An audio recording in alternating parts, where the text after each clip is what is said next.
and welcome back to the Hardware News Recap for the week. We have a lot going on this week. So first of all, Intel has updated its update to its update of the warranty. This is the third warranty update in 10 days. That's a company that doesn't have anything to worry about. Also, we'll be talking about Corsair and its earnings call. Namely, the reason their sales and components are down is because GTA 6 isn't out yet. Additionally, tons of RTX 5090 indicators for a launch soon, TM.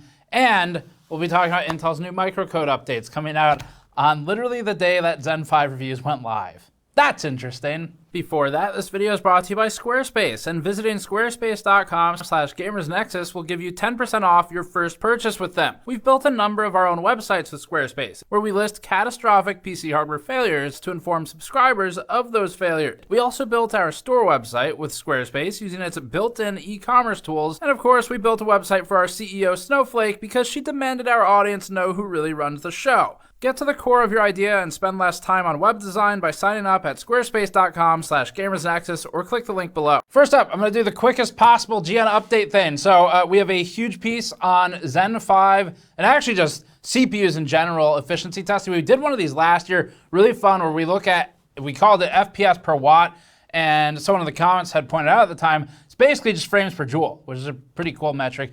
So we're bringing that back and we're running all that tests. Be done really soon. It might be up by the time this news video is up, but I don't think so. It'll be the next one if not. Anyway, so we're working on that. And then additionally, on the gamers.nexus failure tracker, we're going to be updating to add Intel to that list so that people can get updates on what's going on with the Intel situation. If you buy something, you check out of the market for a little bit. We made that website. It's free. It's got a newsletter. It's no bullshit in it at all. It is just used for notifying people about hardware failures. So if you don't pay attention to videos for a couple of years between your builds or something, you at least still get informed of any major issues like, hey, you should update your BIOS. And you should do that if you haven't for Intel, but maybe wait for the latest beta to get through beta. And then the final quick GN update is we launched the red, green, and yellow versions of our solder mat. The solder mat's already available in blue. We added 3 more colors. It's got all 4 there now. And they've been super popular so far since we added them to the store. They're on store.gamersnexus.net. All 4 mats use the same super thick, highly heat-resistant silicone, and then they've all got the same layout where there's screw grids to help keep stuff in place and not roll off your table. There's driver holders, spool holders, all kinds of stuff like that, 3D diagrams. And that's just a great way to support what we do, and things like the gamersnexus.net article versions of all of our videos where we maintain that without any third-party ads because of your purchases on the store. So you can grab one of those if you want it and use code THISISFINE for 10% off any of the store purchases. We'll extend that another week or so and keep that code live for a little bit. All right, get into the news then. So Corsair has published its earnings report for second quarter 2024, and the company got kind of crushed overall. The Google summary indicates its earnings per share missing by what Google says is 248%. The report was 5 cents expected and -7 reported. In its financial call, Corsair told investors a number of reasons that the market is down for the company right now. Those reasons included what it called an echo from COVID-era purchasing, meaning people bought in droves back during COVID and now don't need a system, potential delays in new silicon shipments, and GTA 6 not being out yet. That was actually in the call. Here's what they said. Refresh cycles are clearly lengthening on high-priced items like $2,000 plus gaming PCs. We see GPU cards, which used to be on an 18 to 24-month refresh cycle, have now moved to 24 to 30 months, and some highly anticipated, more complex games like Grand Theft Auto 6 have been pushed to 2025, while others like Call of Duty Black Ops 6 are now expected to be released very soon this year. We think that our historical view of a 3 to 5 year refresh cycle may now be looking more like 4 to 6 years in these current economic conditions. Corsair's financial results reported that net revenue for the quarter was $261.3 million, down nearly 20% from $325.4 million year over year. The company's gaming components and systems segment got slaughtered, down to $167.1 million from $246.7 million year over year for quarter two. This segment would be its pre-built and core component lines, like cases or power supplies as we understand it. Corsair's gamer and creator peripheral segment increased for this one at $94.2 million reported against $78.8 million last year. Although Corsair indicated many external factors for its shortcomings, such as GPU launch window lengthening and a distinct lack of GTA 6, damn it, Rockstar, you had one job and look what you've done to Corsair. Just ignore the bodies. But if you look at Corsair's recent launches, we think more introspection is required. So, I mean, as an opinion, when we looked at the Corsair 6500 series, it was just bad. It was probably one of the worst showings we've seen in Corsair's case lineup in quite some time, especially for a product that was supposed to look like it had this extreme level of refinement, and then you get it in hand, and the quality just doesn't match the price at all. Corsair is flubbing a lot of these component and system launches right now, we think. Corsair also owns Origin PC, which we discovered was shipping CPUs running 1 gigahertz below spec. Corsair also just shipped its new i500 pre-built and paid for fully sponsored videos and Facebook ads and everything all over the place. I've seen them everywhere. And yet the product itself has abysmal thermal design. And I guess what we're saying is, we're not financial reporters. I'm not a stock market guy. I don't really know much about it. But the situation Corsair's in from a product level, that I can talk about. And just, it seems like Corsair needs to look inward a little more because they are just really screwing up on the case lineup and on the pre-builts right now, and those are part of, as we understand it, the segment that's struggling for them. In other news, Corsair's executive leadership on the call stated this: "We continue to dominate the market with leading market share in most categories. We intend to continue that trend while running these businesses as efficiently as we can from a cost standpoint, while we wait for the market to recover and a return to growth. Overall, our long-term fundamentals remain strong and we continue to lead. We're positioned to benefit from a strong refresh cycle when the new GPUs launch later this year." One of the people on the call, is either a reporter or an investor, asked Corsair to expand on that, and Corsair quickly noted that, quote, "We're privy to confidential information of our partners and we can't share," but it did say that that information is out there. With reference to the rumors of GPUs either end of this year or first quarter of next year. However, it seems like Corsair was referring to first quarter next year as what it might interpret as a delay. So that kind of gives us a window. The company emphasized growth in the peripherals and creator segment several times. Corsair owns Elgato. We'd assume that's bundled into that segment, and that seems to be where they're doing well right now. Now, just as a commentary note, we're not going to get too into this, but we'd really like to see Corsair improve in some of its core component lines, because Patrick and I have been reviewing Corsair's cases for a very long time now. I think both of us individually have been working on Corsair cases for probably a little over 10 years, I think. So the two of us, we've had like combined 20-something years where Corsair's cases come out and we look at them. And he and I have felt the same way, which is that Corsair has had some really strong hits in its time. Actually, the 4000D is a pretty good one, and that's relatively recent. But it seems to have really switched over to designing cases that are supposed to live for as long as possible, regardless of what the current trends and fads are in the case design business. And that's okay. It's okay as a strategy, but it is kind of bland, and you have to reinforce that with this sort of trust of the brand and with quality components and build.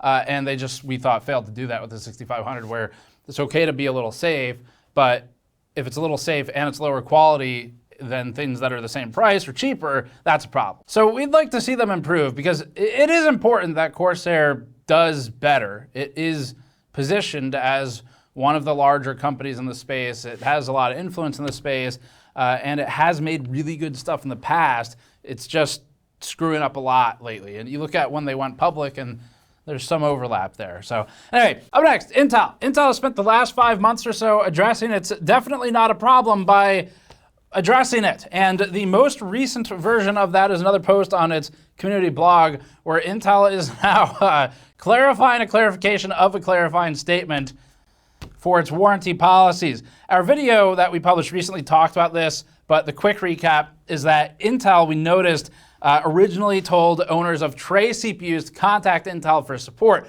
Tray CPUs are different from boxed CPUs. I mean, they're the same CPU ultimately, but the warranty policies can be different, and then where you purchase them can be different. From what we understand from our European viewers, the tray CPUs are somewhat common for cheaper over there. You can find them here too. They're not as heavily marketed though. But anyway, that's kind of different. So Intel has generously extended its warranty by 2 years, as we talked about, but it had some conditions, and it informed customers of boxed CPUs to contact Intel if they needed help, but the word tray mysteriously disappeared from the language when it posted that update. So now the company is clarifying its clarification. If you have to clarify that many times, it might be unclear. I'm reminded of Plato from ancient Greece and his famous quote, "Water shifts and confuses, but as ice, it holds the stillness of truth." Okay, it's not entirely true. It's actually from Arl the Whisperer, which is the one quoted in the flavor text on the magic card Lens of Clarity, which has a 1 converted mana cost, comes from Khans of Tarkir, and it allows you to look at face-down creatures on the battlefield at any time. If you don't control them, you can also look at the top card of your library. And frankly speaking, I have a bone to pick with Wizards of the Coast, where ever since Mirrodin, they've fallen off with artifact cards. Anyway, that's the way that I used Goblin Grenade to win the tournament. So, back to Intel, their third warranty post in 10 days, hopefully the editors left that whole story in there, is from August 5th. This is posted by Intel's designated guy who definitely doesn't get paid enough to deal with this bullshit, and is entitled Additional Warranty Updates on Intel Core 13th, 14th Gen Desktop Processors. For those keeping track at home, on August 1st, Intel published Intel Core 13th, 14th Gen Boxed Desktop Processor Warranty Update. On July 26th, it published Clarification Update on Intel Core 13th, 14th Gen Desktop Processor Support Process. Prior to that, Intel told us and The Verge that it wasn't going to do anything extra to help customers with these issues, or rather, more precisely, it said that it would support people and that its existing warranty remained in place. So this is a big change already from we're doing the thing we already said we were going to do before there was a problem. The August 5th version of this statement has now reincorporated the word tray, curiously left out of the overly defensive duality of posts that Intel published on August 1st, where I had to push my fingers into my eyes because it was the only thing that could slowly stop the ache. And now it has stated it'll support CPUs for an extra 2 years, up to 5 total. That's good. It took a lot of resistance to get here though. Intel is offering this only on 24 of its SKUs, even though we counted about 30. That would be qualifying under Intel's own admissions of the issues affecting 65 watt plus parts. But critically, they are not only the K SKUs. If you look at that list, there's some without Ks or Fs. They typically save those for you. Unfortunately, one of the other things that Intel clarified with the policy is relating to what you shouldn't do with the tray CPU, and that's ask them for help.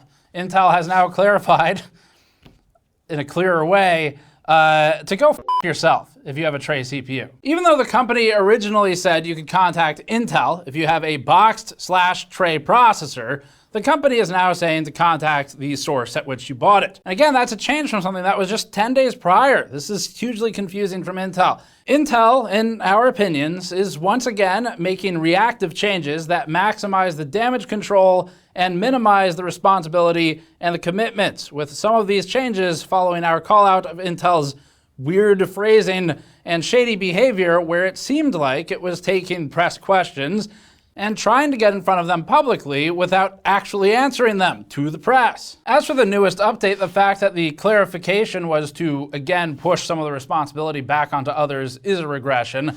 We talked about the 2-year extension in the big Intel piece that we already ran. This is the only part of news, which is that they're kind of clarifying what that clarification meant. So this is going to leave a permanent mark on Intel's history, and it's going to take a long time for them to regain that trust, because Intel's handling of this whole situation has been dismal. It's bad. All right, in other news, Asus and MSI have released BIOS updates that aim to address the crashing issues surrounding some of the 13th and 14th gen processors, and conveniently, these launched literally the same day as AMD's new 9700X and 9600X.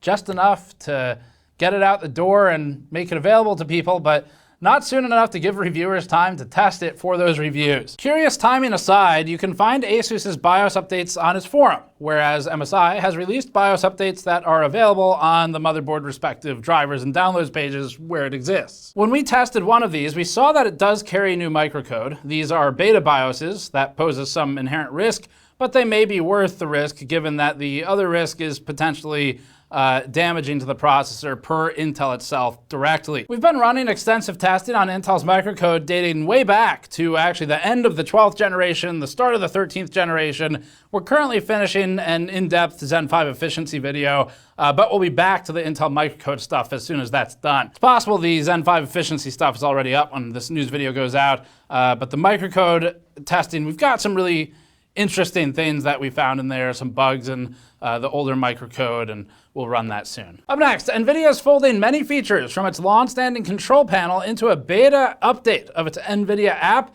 which is also adding several new features. We previously covered the initial beta of NV App, which was actually big news from NVIDIA since it's been using a mix of NVIDIA Control Panel and GeForce Experience for so long. The new update adds display settings, RTX video enhancement controls, application sorting, and other changes according to NVIDIA. The display section features the usual controls for resolution, refresh rate, and orientation. NVIDIA notes that it plans to add G-Sync controls, surround options, custom resolutions, and multi-monitor support, quoted from the company, down the road.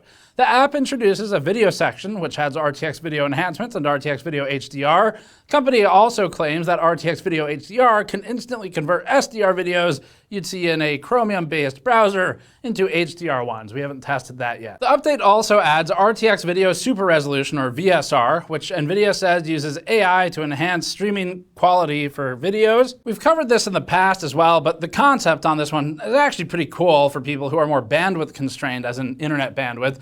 Local processing can theoretically improve video quality without requiring a stronger downlink. This is now getting rolled into NV App. Finally, the application adds NVIDIA Chat RTX, which purportedly enables you to interact with your documents and media files in a deeper way. NVIDIA highlighted examples of how you could ask your computer when your new job starts, or look up footage of hiking or something. Chat RTX has had a beta version out for a while now. The fine print in the Chat RTX preview video mentions requiring 8+ gigabytes of VRAM. Lenovo has launched actually a pretty interesting device. It's a Windows and Android combined computer that is shipping to the China market first. We don't know what the plans are after that. The device is called the ThinkBook Plus Gen 5 Hybrid. All right, since that name is kind of long and hard to memorize, we're gonna go with our own name. We think they should probably call it the TBP G5H. It's much easier. It's missing something though.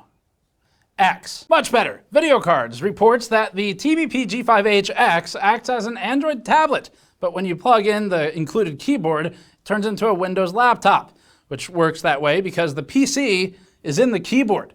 They're in the computer? The device markets that it's capable of running both the Windows and Android systems simultaneously if desired, with effectively a split screen format for them. The device ends up being like a computer with split personalities. Both sides have their own CPUs. On the Windows side of things, it uses a Core Ultra 7 155H, which uses Intel's Meteor Lake architecture and runs a 6P8E 2LPE configuration. Boosting will be largely determined by the power configuration of the system and the thermal solution. On the Android side, the device uses Qualcomm's Snapdragon 8 Plus Gen 1. They also have separate batteries, with the keyboard housing the larger of the two at 75 watt hours, and the Android device housing a 38 watt hour battery. Videocards.com reported that it uses a special 10 gigabytes of storage shared across both platforms, though they also have their own discrete storage solutions. This is kind of cool because it'd make it easier to just internally transfer files from one system to the other, acting almost like a permanently and mutually connected external drive. Up next, after opening a case against Google in September 2023, the US Department of Justice has ruled that Google, the search engine specifically, is a monopoly. In addition to pointing out market dominance, the judge, Amit Mehta, noted that Google paid large sums of money to stay in power and wrote this in the ruling. Google paid companies like Apple, Samsung, and Mozilla a share of advertising revenue from its search engine to ensure it remained the default on Apple devices, Android phones, and numerous web browsers. In 2021 alone, the payments exceeded $21 billion. Now, 19 of the 21 billion went to Apple to get Google to be the default search engine for Apple's various devices. The judge pointed out that second place search engine Bing only sees roughly 6% of search results compared to Google's 90% on desktop. Google apparently has 95% on mobile. Obviously, the percentages shift for that. The judge wrote this: Google has a major, largely unseen advantage over its rivals. Default distribution. Most users access a general search engine through a browser, like Apple's Safari, or a search widget that comes preloaded on a mobile device. Those search access points are preset with a default search engine. The default is extremely valuable real estate. Because many users simply stick to searching with default, Google receives billions of queries every day through those access points. Google derives extraordinary volumes of user data from such searches. Now, Google argued that the reason its search engine was so popular is because that it's simply the best. When pressed for comment, Google said, "Haters gonna hate." Interestingly, the trial revealed that Apple briefly looked at Bing, but found it unappealing since it had less than 10% of the search market. Apple did briefly consider acquiring Bing, but instead used that prospect as leverage to get Google to pay it more money. Currently, we don't know what the outcome of this case is going to be, so Google has lost the case on the front of the search engine and it being a monopoly. But the options in terms of how that manifests could be anything from breaking down components of the company and the search engine into different pieces, or anything as small as a slap on the wrist fine. Some famous cases on monopolies in US history include Bell Telecommunications, where the Bell system under AT&T was broken into long distance and local compartments. The smaller regional Bell formations, shown on this great image from Wikipedia, consisted of NY Next, Pacific Telesis, Bell South, Southwestern Bell, and plenty of others.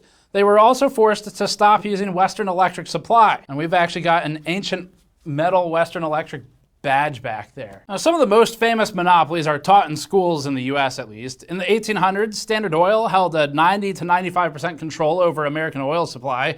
Its peak of dominance predated the Sherman Antitrust Act by 10 years, which is not a coincidence. The famed Rockefeller himself was involved as a signatory on the Standard Oil Trust Agreement, where trustees effectively were trying to become sort of their own self-governance. You might not recognize Standard Oil as a company today, and that's because it's gone off to become, what did it become again? Exxon Oil. See, they've really taken a tumble. Now, the most famous tech monopoly to date was AT&T, which today controls 30% of US mobile networks for cell phones and is a major internet provider. Google joins a list of literal robber barons from oil, tobacco, and steel industries, and AT&T. Up next, unfortunate news in the layoff department. So Dell is going to be undergoing some layoffs. The company did publicly note to KView, a Austin-based station, that it will be restructuring or reorganizing, i.e. doing layoffs. And then SiliconANGLE reported that up to 12,500 employees may be let go, which it looks like would amount to roughly 10% of the employee count. The publication has since updated its story, though, to state that the layoffs would impact, quote, an unspecified number of employees. So somewhere between an unknown amount, 12,500, but either way, they are laying people off. Dell confirmed the inbound layoffs to KView when it told KView this, quote, through a reorganization of our go-to-market teams and an ongoing series of actions, we are becoming a leaner company. We are combining teams and prioritizing where we invest across the company. We continually evolve our business, so we're set up to deliver the best innovation, value, and service to our customers and partners. That must be why Dell doesn't change the actual interior of its Alienware chassis for decades. But anyway, the sales and marketing team are reportedly most impacted. These layoffs follow thousands of job losses last year for the company. Former Dell employee Ian Armstrong has called the layoffs, quote, a bloodbath. In a LinkedIn post, the former UX director and senior manager wrote, quote, this week's bloodbath at Dell will take the company to 24,500 layoffs in 15 months, if his math is right. In an internal memo addressing the layoffs, Dell elaborated that it aims, quote, to grow faster than the market by seamlessly meeting our customers and partners online, virtually, or in person to unlock the value of modern IT and AI for their organizations. So online, virtually, or IRL, in other words, doing business. In an internal memo, Dell presidents Bill Scannell and John Byrne wrote this, quote, "We're getting leaner and we're streamlining layers of management and reprioritizing where we invest." Up next, Cooler Master and its X-Silent power supply, which mentioned the RTX 5090 briefly, is getting launched. This is a power supply we saw at Computex, and we talked a little bit about the cooling solution. It was kind of interesting, but the buzz around it has come from the not announced RTX 5090. Video Cards reports that the power supply was initially advertised as supporting both the 4090 and the 5090. This isn't a third-party listing, but from the Cooler Master store itself. Upon checking the Amazon.com listing ourselves, however, we noticed no mention of the 5090. It's been removed. While this could suggest it's indeed not compatible with the 5090, it's more likely that it's a case of Cooler Master leaking the 5090 before it's been revealed. There is actually a good chance that Cooler Master would have knowledge of NVIDIA's GPU plans generally, because it's long been a major cooling component supplier for NVIDIA. In fact, Cooler Master has at least previously manufactured Quadro cards. We're not sure if they will for this generation or do currently. In terms of specs, the fully modular power supply is 80 plus platinum. It's with a 12 volt 2x6 connector. It doesn't have a fan, so that's the main feature. The design instead uses heat pipes and a modular thermal structure. They also have massive fins on a lot of the components. It's also huge because of this. The Amazon listing says that the unit weighs 9.92 pounds. It's also expensive at $478. Game Informer has just shut down. This is apparently, I didn't know this, the longest running game publication. The outlet ran for 33 years. It was owned by GameStop. It changed hands once in that timeline. And following the news, the outlet posted the following message, quote, "After 33 thrilling years of bringing you the latest news, reviews, and insights from the ever-evolving world of gaming, it's with a heavy heart that we announce the closure of Game Informer." According to Kotaku, the Game Informer staff were called into a meeting with GameStop's VP of HR and were told that the media outlet would be shuttering immediately and that its staff would be laid off and receive severance terms. Upon hearing about the layoffs, former Game Informer content director Kyle Hilliard tweeted, quote, "Game Informer has been closed down by GameStop and the entire incredibly talented staff, including myself, have all been laid off. A frustrating turn of events, especially considering we were about 70% done with the next issue." According to former Game Informer video lead Alex Van Aken, GameStop didn't properly inform the publication staff members and tweeted, quote, "There are still people on staff who don't know what's happening yet. There's a tweet that someone higher up posted spilling the news." I'll have some stuff to say later today, but yes, everyone at Game Informer was laid off about an hour ago. Game Informer was founded in August 1991 and initially began as a newsletter for FuncoLand before GameStop acquired the retail outlet in 2000. GameStop would regularly bundle Game Informer magazine with its rewards membership.